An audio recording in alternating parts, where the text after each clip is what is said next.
The federal government recently unveils a draft of the 2016 to 2019 Education Strategic Intervention Plan, highlighting 10 pillars of education roadmap. These areas are but not limited to out-of-school children, basic education, technical education training, ICT development, teachers' education and adult literacy, special needs education, education data and planning curriculum, and benchmark academic standard, quality assurance and access in higher education and library services. With a backlog of neglect in Nigeria's education sector and most of its infrastructures merely gasping for breath, the big question is there enough political will, mandate, and resources to make a difference? It's question time. Welcome to the program. I'm Benga Ashuru. You may also join in this conversation by sending us your comments on our various social media platforms showing on your screen. The writing on the wall for Nigeria's education sector presents a rather gloomy statistics with a record of 50 million adult illiterates, 11.5 million out-of-school children, and 44% of primary school teachers lacking basic NCE certificates. In a bid to set the record straight, Channels TV crew caught up with the Education Minister, Adamu. He is confident that the federal government planned intervention would change reality positively in Nigeria's education sector. Join us in this exclusive interview.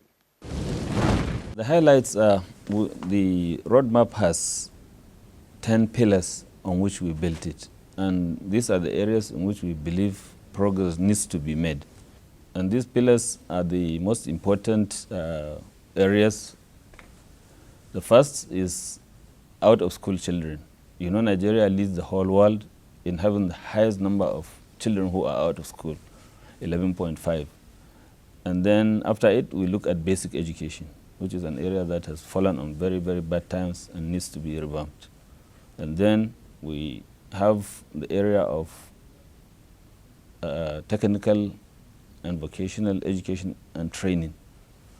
If Nigeria wishes to join the developed world and be able to compete on the global scene, certainly we need to do something about our technical education. And we'll look at it, and we have put so many activities that we'll do in order to catch up with the rest of the world. And then there's the development in ICT. The whole world has already gone computer, and Nigeria cannot afford to lag behind. So we intend to introduce computer technology in our classes. There's a question of teacher education, and that one I think we'll say teacher education is the most important to me or to the plan. We need to develop teachers. Teachers, especially at the basic level, are not qualified. We need to qualify them. And then even up to tertiary education, there is a dearth of teachers, and we need to develop more. One of the initiatives you've taken so far since your assumption of office is the reintroduction of religious studies and history in the education curriculum. So what's the motive behind this? The question that should be asked is actually why were they taken away? The benefit and then the necessity for religion, religious code for our children and for our citizens, and then the need for history, for people to know who they are so obvious that I think they don't need demonstration. But the fact that they've been taken away and now we are taking them back, we can tell you, history, you need to know your history in order to know yourself and know your place in the world. And I think we owe it to our children to let them have that so that they will have the confidence to face the world on their own terms. Religion, certainly Nigeria, not only Nigeria, the whole world, every society needs people to be brought up on some moral code.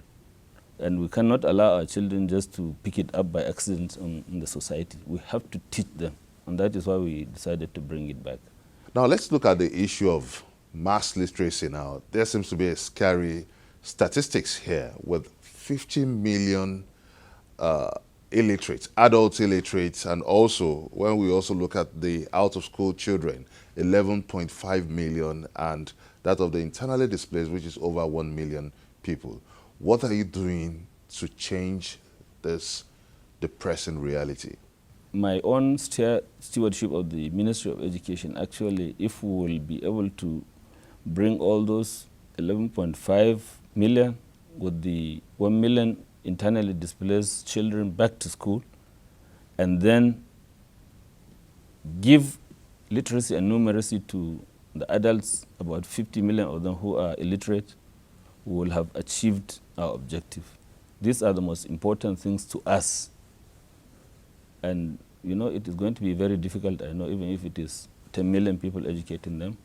But what we intend to do is, you know, there are 5,972 wards within the country. Our intention is to borrow from what happened during the last republic, or the first republic actually, where there was a very successful adult literacy campaign by all the governments of the regions. We intend to replicate something like that. If we could establish, let's say, 10 literacy centers in each ward in the country, and then each center will be enrolling, let's say, 30 in the morning, 30 in the afternoon, about 60. If you multiply that, we'll be able to educate about 5,700,000 each year. So your 50 million comes something very easy, because we'll be able to eliminate it within a decade, probably less than 9 years. Still on this issue of mass literacy, what are you doing on the immediate and short term? Right now we are doing the needs assessment. We have to first of all be very, very sure of the numbers, and then determine what they need, and then determine their location, and then start producing the primers that we are going to use to educate them. Isn't the needs assessment taking too long a time? Because this is almost 2 years in this administration. First of all, our own presence here in the ministry is less than 1 year, and the roadmap for education 2016 to 2019 was launched barely 3 weeks ago. And I think it is better to plan well than to jump into something because you just want speed for its own sake. But in any case, we do believe the time has come to attack this frontally, and that is what we are planning to do.